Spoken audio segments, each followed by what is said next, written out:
back to the Slightlee Daily Podcast. This is episode number 105, 105. YouTube, Spotify, Apple Podcasts.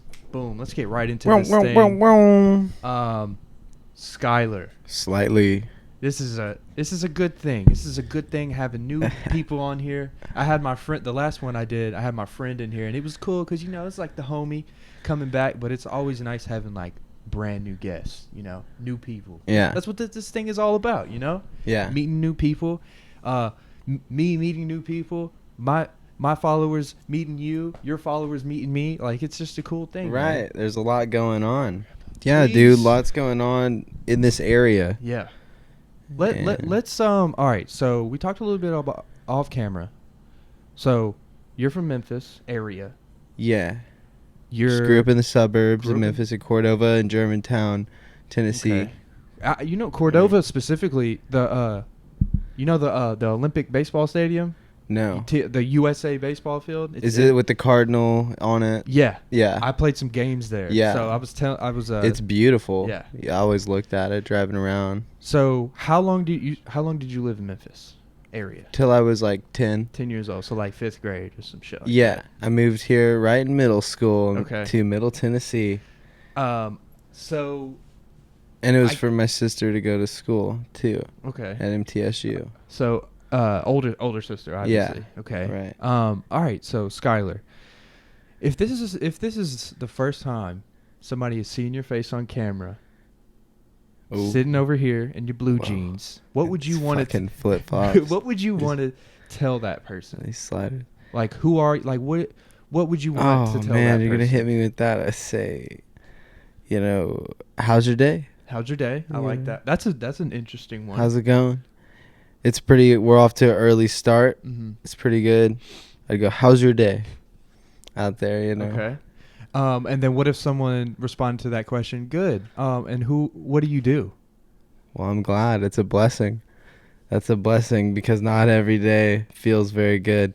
Every day is a good day, but not every day you're not always feeling like it's a good day. Yeah, for sure. So it's nice to check in on somebody that you've never seen before if it's your first time. Yeah. Seeing someone. So, what would you say your title is? My title? Yeah, what would you identify yourself as?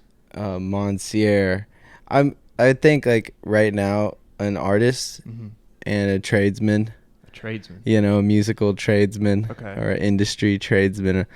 I'm still learning. Yeah. And I'm finding that I like to learn a little bit of everything. Okay. Like every chunk of the field. So, but I'm also like happiest when my stuff is going well, my artist projects, and I'm happiest when that is getting cranked out. But I also, my title is a little bit of a tradesman, but I'm an artist. I've been an artist since I was born. Right. So when did you kind of let me just ask you kind of a cliche question. When did you kind of first pick up an instrument or sing a song or Man, how old were you? I guess I was like my parents were just like sweethearts, you know what I mean? They weren't like a musical. They didn't have anything going on musically. They just got a piano. You're kind of an anomaly a little bit. My sister, I guess, there's got to be someone in the family. Yeah. There's somewhere, like I know. Those genes. There's like a guitar, like my dad's got a bunch of brothers and shit, right? And like I know there's somewhere. He told me, I don't know the name, so I can't name drop, but there's some musicians back there, deep back in the family. But they got a piano in the house for my sister when she was young because they heard it's like good for your brain. Yeah, like development So I started tickling it when I was like 5 or 4 or something. Okay. I was like tickling away at it. Okay. And then my time came to shine, and they were like, time for you to go do piano lessons, and I was like, I want to do drums, Okay. I think it was just a lot of like the stuff on TV at the time was influencing me and my sister was into like Fall Out Boy, yeah, and Panic at the Disco and Paramore, for sure. And I was seeing all those guys just like hit away at the drums. Travis Barker, he's a rock right. star. I saw Soulja Boy. Oh yeah. Travis Barker's drum cover is Soulja Boy, and I was like, that's it. That's the coolest shit. So there was also a homie in 5th grade who was like doing like a music day and music class. Mm-hmm. It was like a talent show thing, like but it wasn't like a talent show. Yeah, it was like show and tell. Show your chops if you play music. So Connor got up there and played Holiday, and I guess the teacher brought like a little speaker. And that's when I started taking drum lessons. So I guess from like 8 to 10, I was doing piano. Okay. And then 10 on the rest of my life is when the drums took over. Did you like piano though? Yeah. Like my teacher was just super rigid. Oh. Okay. It was hard as hell. See, personally, because like, it was so hard. I can do like rap and shit. I can make rap beats on the computer, but I've never been like into an actual physical instrument. Oh yeah? For me personally. You've never hit a physical instrument? I mean, like I have, like I've twiddled on a guitar, but I've never been like, oh, I'm playing a song, or like, I took a piano class in high school. Like I know like the chord A B C D E F G. Like I know like right, but you like to like make beats, but like I can make beats though. Produce on the MIDI interface. Right. And more of like type the music in. Yeah. Yeah.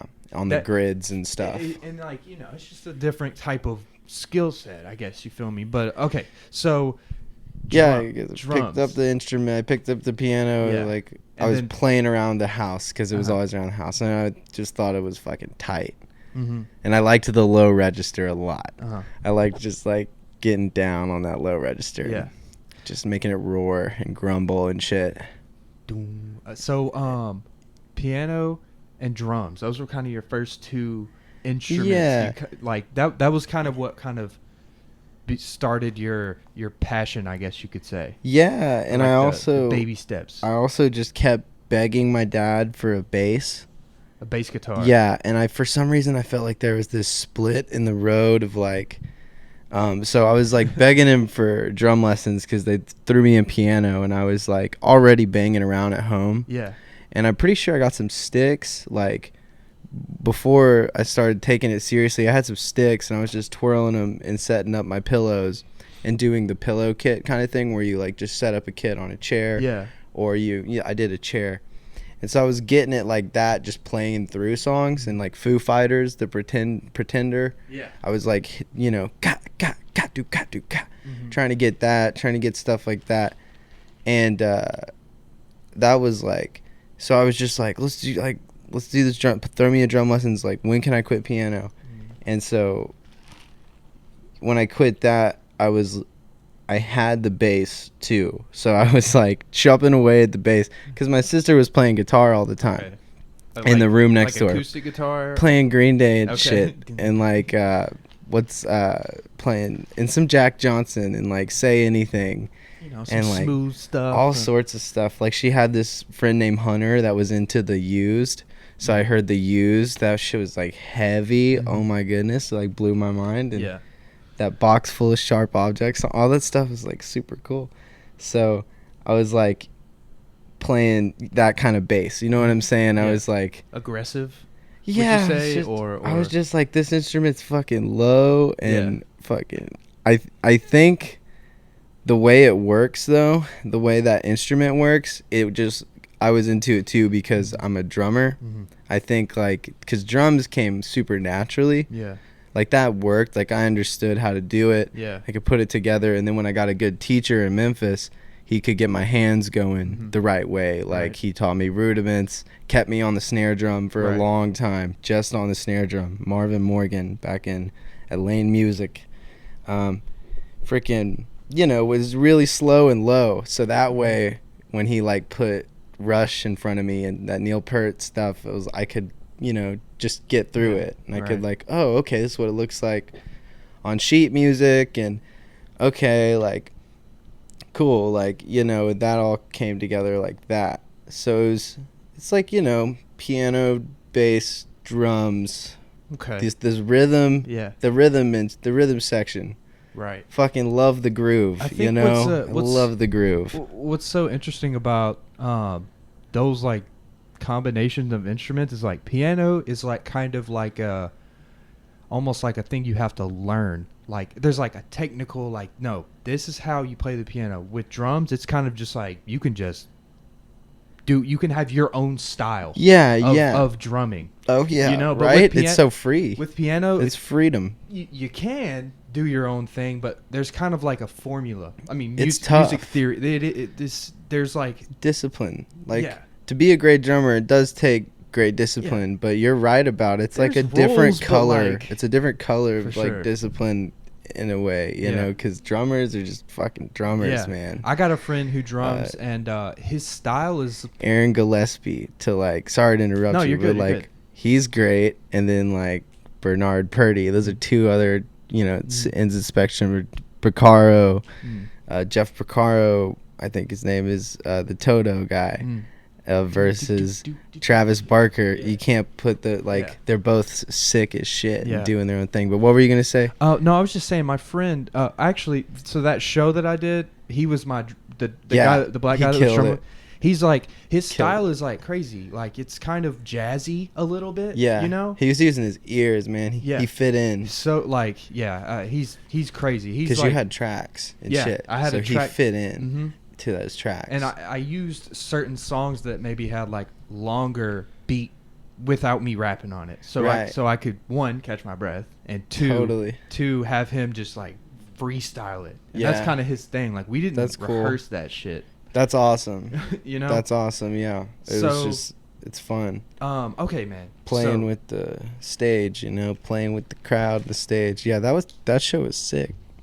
Dude, that's where I met you. Absolutely. So yeah, just for reference, let's kind of for reference. I met Skyler at Seth Barkley's show. I did a little set. He took some videos and stuff. Met him there, and then we ran into each other at Seth's show again. Yep. Got the phone numbers. We're like, yo, come, let's do this thing. And I think I saw you somewhere in between there too, once or at something. Definitely I did see you passing. Yeah. Okay, so.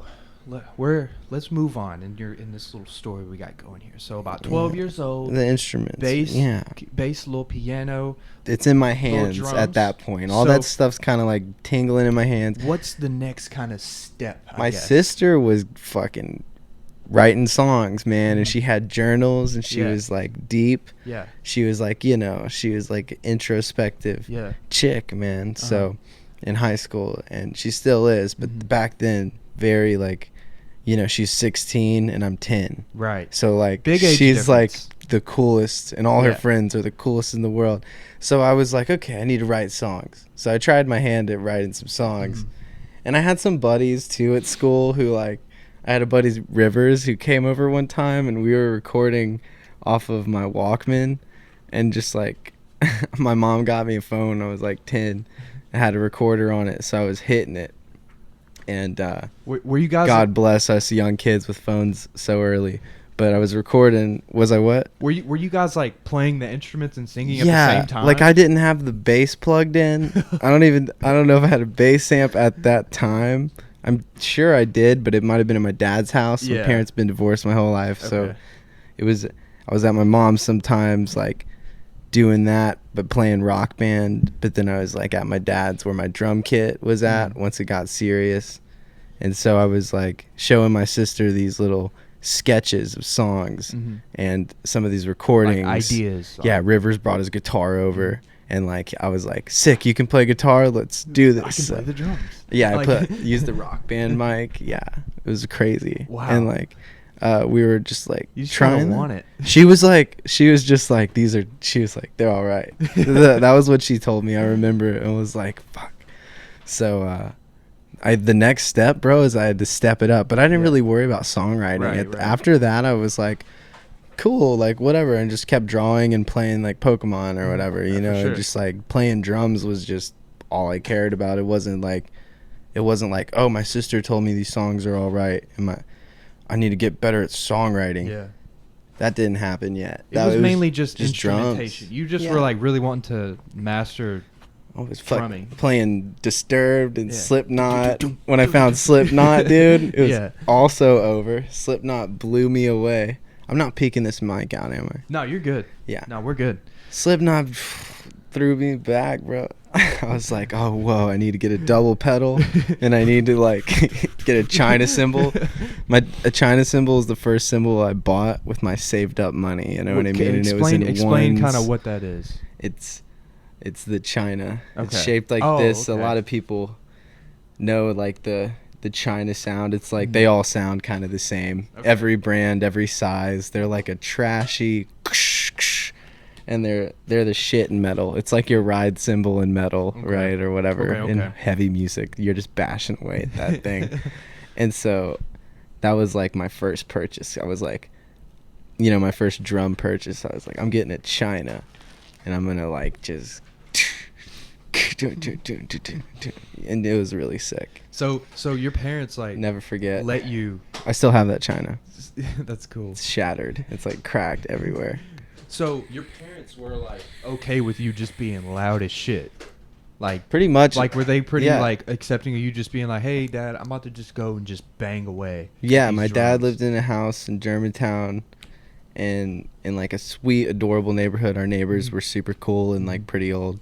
Yeah. And then and we have a drummer too, turns out, across the street. I never met. I hear him sometimes when I'm back there. But he's my mom, we lived in an apartment in Cordova, and those neighbors never cared either. Never cared, dude. So my parents are just like sick. Okay. Like music's cool. Yeah. Like totally. You're staying out of trouble. I assume. But yeah, this is like it's a good like because I grew up playing sports, so that kind of engulfed my whole life. Sports can be sick, and like music is I could imagine same kind of deal. Like it's something. It's a good hobby instead of just something to focus on. Yeah, working towards something. Yeah, like you're building like your connections in your brain by waking up and being like, man, I want to be good at drums. Man, I want to be good at hitting a baseball. Like, you know what I'm saying? Like it teaches you a lot about life. I was like, how do these guys do this? Yeah. I got to figure this out. I got to reverse engineer all of this. Exactly. Because, like, I know for me, watching, I would go to baseball games and I just watch, like, you know, the pros, the Braves on TV. And I'm like, bro, he's throwing so hard. And like, just, like, dissecting it. Yeah, you're like, man, his technique, like, how does he put his leg? And then, like, I'm sure you'll watch, dude, athletes are incredible. Yeah. Like, I do youth sports photography. Oh, okay. For a company here in town. I've shot with them for a long time. And so I've been just, like, consequently watching sports. And my boy Michael, like, has his team. The Orioles is his team. And, like, a youth league? Athletes. Right? No, not like a youth league, but like just because I'm shooting youth sports all the time, I'm around like dads and shit that are really into like their teams and stuff. So I've been like, you know, when I'm at like a Mexican restaurant or something, I just take more notice of all the televised sports now. I never did. And athletes are just animals, bro. I can't remember, someone at work was talking about how they met so and and how they're just like physical specimens. It's different. Like, they're like a different it's like a human at its full capacity kind. That's what pro athletes are. So I mean I've been watching, man, like hockey is fucking insane, dude. I don't know how and I've been watching baseball too. Yeah. So bro, insane. Let's talk about I guess high school you. When did you kind of like what was your musical journey like, I guess, as you got older? Dude, from like, you know, bass, you were saying like base level, you were kind of messing around trying to figure out the ropes, I guess, messing around with your friend, recording on the little whatever you had, just like whatever mic. What was kind of next? Like, I guess kind of give me like, when did you kind of just write your first successul song, I guess? Yeah, like, you're like, man, I did this we never successfully cut anything. We never cut like that era. Just throwing shit at the wall and learning songs and just like getting into music, different music and stuff. And I guess like middle school, it was like, thank God for this area having great band directors, man, and having great people that care about music in these programs, because I had jazz band. So that got me sharper, and that got me into even cooler music, like even heavier stuff, I guess is what you'd call it, like Weather Report and Miles Davis and John Coltrane. And they were just whipping out, my teacher Philip Gregory was whipping out really cool stuff for us to get to play, like Night in Tunisia and Mr. PC, or some of the stuff I remember in Birdland. Really, we played also I Want You Back, Jackson 5, like just like cool shit. And like getting that in your hands was like really like was low key taking me to another level. You know what I mean? Strengthening your skills. And I met some of my lifetime friends there, like, you know what I mean? My boy Kyle Ramsey I met there, and Eric Conley, Rick West. We grew up in the Siegel band stuff together. So that was just, you just do that. We did jazz band through high school and stuff too, till we got kicked out of high school. We did it. We were just in the program. Like literally kicked out? Oh, wow. Marching band. Right. Another stories. But we, you know, I guess, like, to answer your question, the school programs around here, God bless them. And like we didn't have parents that were struggling too much or anything, you know, so we could get into these programs, because they cost money to do band and shit. So super lucky. We had Jerry Steinhilber was my drum teacher, because the Philip Gregory hooked us up with a good teacher. He was like, if you want to do private lessons, we send you over to the high school to study with this guy. I got you. And he's the guy. The guy. And he's like I guess it's expert. Like you're an independent contractor, I guess, at that point, right? You're like teaching lessons at this out of the school, and so but you're also like the percussion guru, department head man, because they didn't have a head dude other than Siegel High School didn't have a head dude. Other than this man, Jerry Steinhilper, for the drum guys. So he took care of all the percussionists. And so anyone who wanted to take it serious. They're brilliant. And at that point in high school, when you're in it, everyone there is there in marching band or there in band to be the best they can good be at or it. whatever. To like fucking blow on their horn, man. So you said jazz band, right? Yeah. Okay. Can you did you ever do marching band, like that type of stuff? Everything got serious there. So what would you say is the biggest, because I wasn't in band or anything like that, but what would you say was the biggest difference, besides like the obvious that jazz and marching is completely different genres, but what was the biggest difference you would say that was just kind of like, I guess, kind of how it was ran, or like how you performed, I guess? Like what would you say was the difference in the two? Whoa, the difference between the two, like in marching the performance spectrum. So, well, for one, you're marching. I wasn't marching. I was in front line, so I played marimba. Okay. I was spoiled in that way. I didn't have to march. So you just sat there and I got to look cool. Yeah, we like, you know, you move and jig you rock a little bit. You jig and you rock out, and we just have fun playing beautiful keyboards. These, you know, beautiful, the marimba and the vibraphone, the xylophone. They're beautiful instruments. Right. Beautiful instruments, and they're expensive. So they were just, it's like, and you don't have that shit at home. You're like, I get to just play this thing. Like, so the difference is kind of just like your ears have to be bigger when you're performing marching band.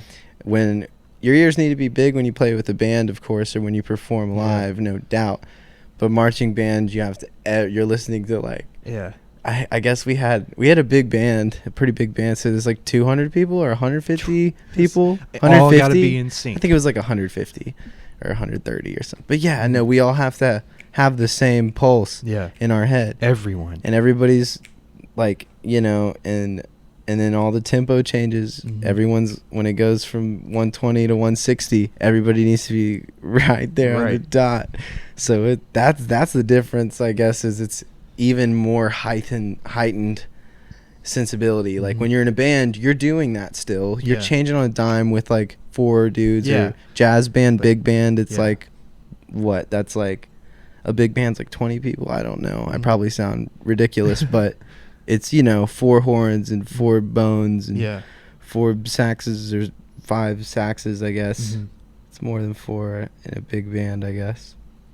So you're still listening, but you see what I'm saying? Like they put you in marching band because it's like it's just bigger and more intense. Yeah. And it's competitive. Yeah, jazz isn't necessarily like competitive like sort that. Sort of leisure, I guess. Yeah, like it's a vibe. Jazz is like, it's cool, I guess. It's still competitive. Mm-hmm. Everything like that's kind of competitive. Right. Everything like awesome can be competitive. Mm-hmm. But marching band was like, we're here to like kick ass and like take home the gold. A good show. Take home the gold and like be better than everybody here and have a tighter show. Yeah. Better dynamics, better like tighter, whatever they call it. Be as loud as you can and sound the best.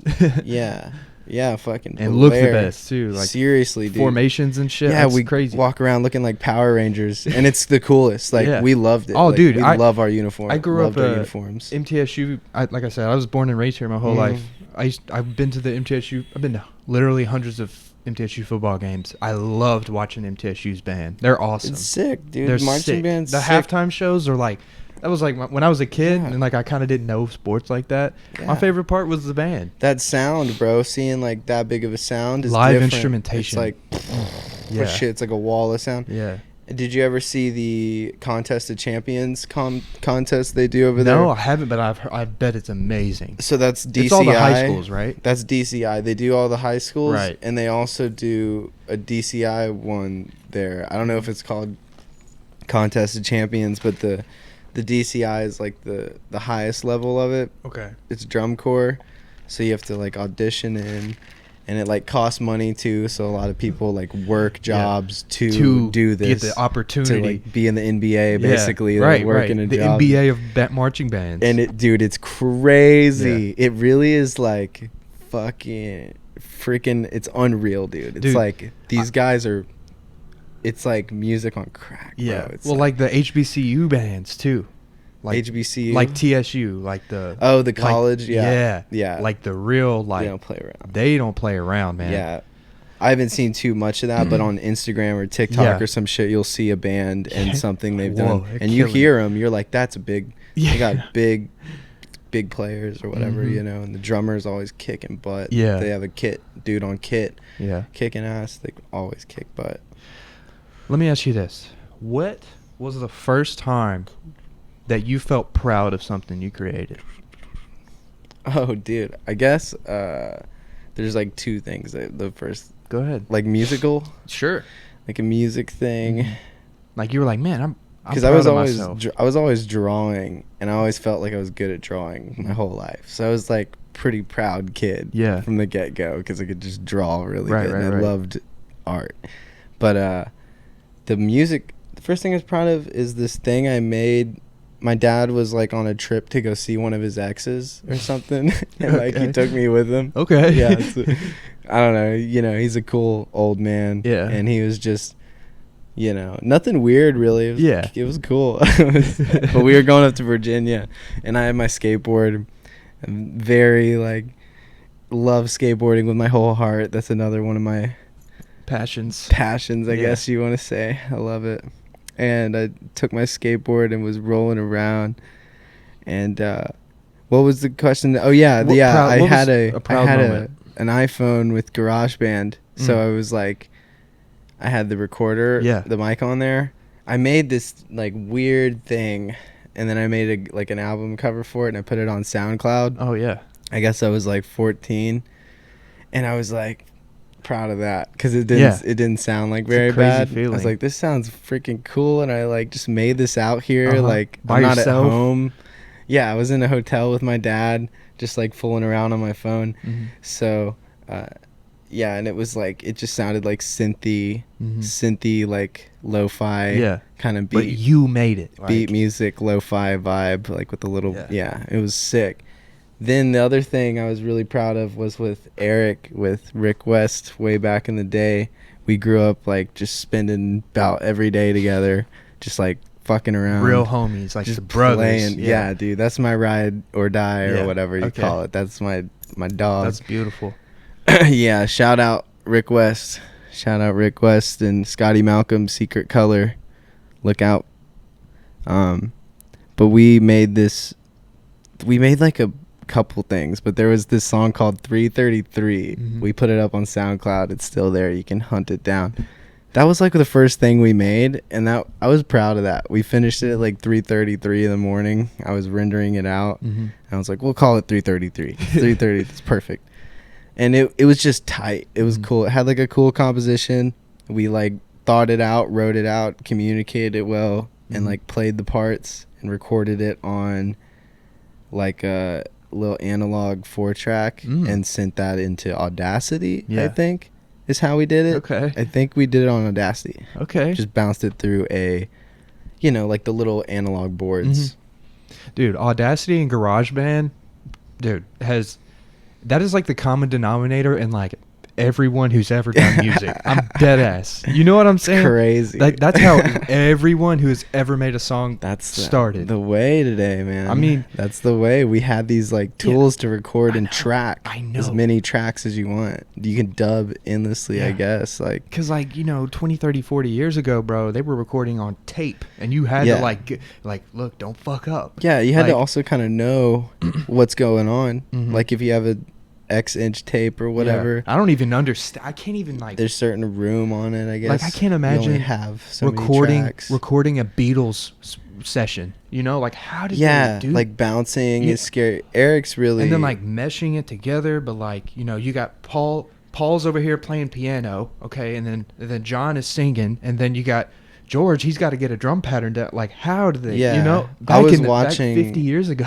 like, We Are the World, the Michael Jackson We Are the World, that song with all those singers all the people in it. I was watching the behind the scenes in it, and in the final stages, you see Quincy trying to bounce everything, like at the end of the little documentary, and he's, the little speaker is on there, like,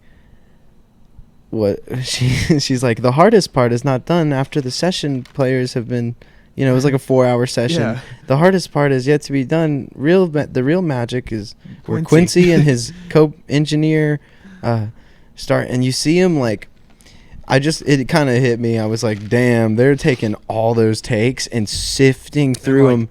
Like, so Bob Dylan's got like, and like 20 takes, and like, oh my gosh, it sounds like a nightmare because they had all the videographers recording those takes. Gosh. So see, they had to like, they had to put the, oh my god, you see what I'm saying? They had to line up the video with like, all of Quincy's fucking takes. With the computer, it's so much simpler. It's like, oh, that was trash. Yeah, we're blessed. Let's do it again. I know. We're blessed. You can find it, and you don't need like, because I imagine they were doing that by notes pretty much with notepads, or just like some sort of marker. I don't know, marking system, like a physical marker, not like how on like iMovie you can press M and make a little. They could maybe mark it on the tape, because I know there's like, I was gonna say Eric's pretty into like, he's played around with some stuff, and he's played around with the reel-to-reel, a couple reel-to-reels that he has, and he's learned some cool stuff and taken some time to study. And I know Mac DeMarco does that. A lot of people do it, and there's a lot of, you can have so much fun with it. It's really cool. It's really cool playing around with analog stuff and tape recording on these 4 tracks and or these 8 tracks if you can get your hands on one of those. But he's getting pretty into that, and I know that he has, it's like a 488, like a Tascam 488, but it's like a Yamaha version, I think, and it has a digital clock on it. So I think it's a digital clock. So it has, instead of rewinding the number, it's like little frames for your tape. See that you'd have to mark at 273, because it just the clicker just goes up 273, this song begins, or that's the bridge of this song. So you can go back, and his Yamaha one, it's still analog, but it has something in there where it knows where your beginning and end is, like computerized a little bit, right? So that came out in the 90s. So I'm sure Quincy had something convenient, maybe, but still, it's like, they're pasting these things together, and you're really blending, you're really mixing, man. That's fucking crazy. That's why they call it mixing, I guess. It's brilliant. And then so we get Audacity and GarageBand on our stuff, and like, we so simplified. We really can go down the rabbit hole, man. Mm-hmm. So what you got going on now?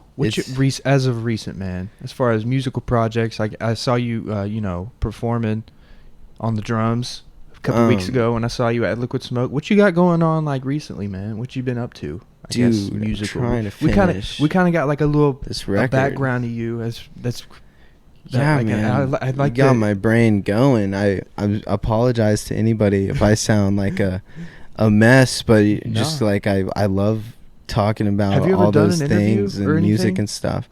A little bit, sorta. Mm-hmm. Yeah, I could say sorta. Yeah. Okay. Nothing like this though. This is crispy. Okay, cool. And this is like your shit's tight. Thank you, dude. Looks good. So nothing like this. This is like cool. Nice. This is really cool. Cool. I just want like to, if someone sees, episode 105 with Skyler's out. Cool.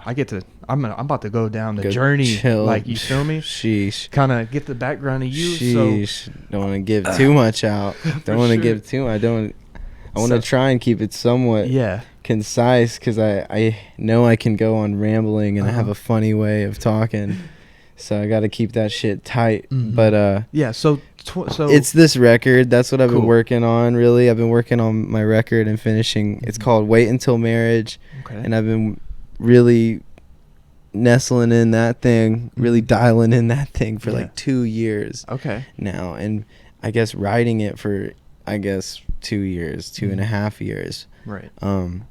So I cut like a bunch of demos by myself. Didn't work out. I found a good producer, and me and him get along and have a great relationship, and I can afford him.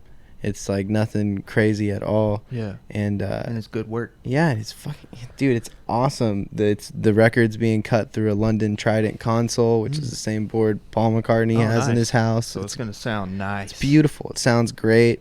We're using the board as like a preamp, basically, of course, because we are still working through Pro Tools on a grid. Right. But it's arranged like a rock record, pretty much, with Danny Anderson on bass. My main brother, that's my dude, one of my best buddies, one of my other ride or dies, but I met him later in life in the musical journeys. Okay. So I'm just really been working on wrapping that up, because I've been recording it for a whole year. And it just wasn't up to your standard. Like, you didn't feel like you ever made a product when I was working on it myself. No. With him, it's pretty dang good. Yeah. It's pretty dang good. So how would you describe this song? Is it like, would you say it's a solo song or like a band? Like, it's a solo record. Okay. It's a solo record, but my band's kick ass. It's Rick on drums, and then I play for Rick most of the time, and vice versa. We need to find other drummers, so if anybody's watching and is a good drummer, seriously hit me up. We need good drummers, man. Or just good guys, really, that are down to play some cool shit. But yeah, and then Dan on bass, and Eric's had some cool kick-ass musicians too play for him over the years, play with him and stuff. So freaking, it's a band, but it's our solo projects or whatever. So it'll be Skyler Rippee. Yeah. By Skyler Rippee, not like, a band name. Yeah. I guess. Skyler Rippee. So you made the you wrote the song. Yeah, it's 10 tracks. Okay. It's a record of 10 tracks, 10 songs. And okay. This is a full-length project. Yeah. Okay, I got you. It's an album. Okay. Cool. It's an album. That's awesome. So now it makes more sense now that it has taken you so long, and that's good. Yeah, no, one song not take. I thought you were saying one song. I was like, okay. Do have a couple singles that I've had that I'm gonna release that I've had for like 2 years. It's pretty embarrassing. Have you put out anything? Not recently. Officially? No, I've been freaking ghost mode and just working on myself. Okay. Yeah, working on myself, working on saving up money. Yeah. All sorts of stuff, man. Trying to figure out a lot of stuff. Yeah. Well, you don't want to just put some bullshit out, especially because you're like, you the know. record is called Wait Until Marriage. Right. So it's like, it's killing, bro. It's totally. I'm excited for it, man. I'm so proud of it. And Dan has kicked ass on this record. Like, he is the best bass player in the world. He's the greatest bass player in the world. And he's right here in Murfreesboro, Tennessee. How'd you meet him? I met him through a mutual. We were playing for the same band, Mills Turner, and the local grocery. And for our great buddy Mills, another angel of a person, a great artist, an angel of a man from Bowling Green, Kentucky. Kentucky. Yes, sir. And we had a kick-ass band. And me and Dan, when we had to like move on, go our separate ways, keep working and chasing our dreams, me and Dan just started kicking it and kind of got like pretty close. I don't know. We just have a good vibe. Yeah. We kept playing. I think we kept playing for some people too. I don't know. We just kept playing together, kept hanging together. And then he could play all of my songs. He dug my songs and could just play the heck out of them. Yeah. He plays them perfect. He plays all the parts. He's just got a great mind for harmony and stuff. Being a bass player takes that kind of creativity and balls. Yeah. You know, it really does. It's such a low sound. Like, a lot of people, it might be like to the common person, they might not actually like hear, oh, that's the bass. You probably couldn't be able to just point it out unless you're like a music head. You know? It's that special territory for sure. It's responsibility, man, with great power. Think about if there was a band with no bass guitar, it would feel kind of empty, right, or know? Just music without bass in general. It would feel empty. You need the bass. You do. Shit, they made a whole genre of bass music, bro. Bass makes babies. Bass is the reason bass is baby making music. That funk, baby man. Baby Mason bump. But all right, bro. Is there anything? We're about 45 minutes, bro. Just like that, it went by real quick. Oh, is there cool. anything That's that good. you wanna? Is there anything you wanna like talk about? Is there anything you wanna ask me? Anything you wanna plug? On this last little bit, bro. Well, like I said, look out for Wait Until Marriage coming out. Probably in August. I'm dubbing for sure this year. I'm still dubbing a lot, but we have a lot of it done. Me and Dan have been trudging through it. Right. And then I just need to finish it up and cut the rest of this. Do a bunch of dubbing basically. So August, fall time. Look out for Rick West and Scotty Malcolm's Secret Color. It's coming down the road. They just released a project. So go check out what has dropped recently. I can't think of what it's called off the top of my dome. Here, give me a second. Yeah, go ahead. Also, I'd like to talk about how beautiful Ellie is. Taking a nap. So beautiful, peaceful dog. Happy home. Dude, what's funny is the last episode, I did one yesterday with the homie. It's not out yet, but she did the same thing. She was like, you know what? I want to be on the podcast today. I'm going to take a nap. So it's Arthur Flowers. Yeah, she's getting that screen time. She's gonna make her the thumbnail. I know. Make her the thumbnail for sure. So I'm pretty sure, it's Arthur Flowers, Elf Rock. Elf Rock, Arthur Flowers. You can also look up Scotty Malcolm or go to Rick West. Also, just, I want to talk about being thankful for your friends. I got plenty of friends that are working hard. Putting out Rick and Scotty's the Mind Melt tape. I'm foolish. Rick and Scotty's Mind Melt tape. That's what you wanna. Awesome. That's what you wanna find. They busted their booties, their petunias on that one. They also busted their petunias. They showed me patooties and my buddy Jackson, my great friend Jackson. I'm on a follow on these guys too. And yeah. Seriously, you need to, because this is all we got. All you got is your friends and your support circle and your guys that'll really ride with you, man. I love that. You guys and gals that'll really ride with you. So, I mean, dude, I could talk all day. I want to talk about how awesome Spencer Johnson is. Yeah, he's an awesome guy. Stay on top of that guy. Watch out for him. If there's any RCA execs watching, you need to go slide in his DMs before someone else does. Or something.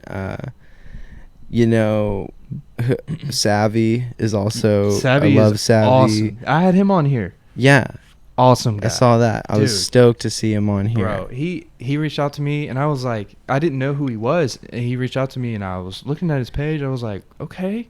He's awesome. Listened to a couple of his songs. I was like, okay, this is awesome. And it was right before his album, Boys Wear Pearls, came out. It was kind of like for that. He was like, yo, I want to talk about my album. It's about to come out. Right. And it came out, and I was like impressed. I was like, wow.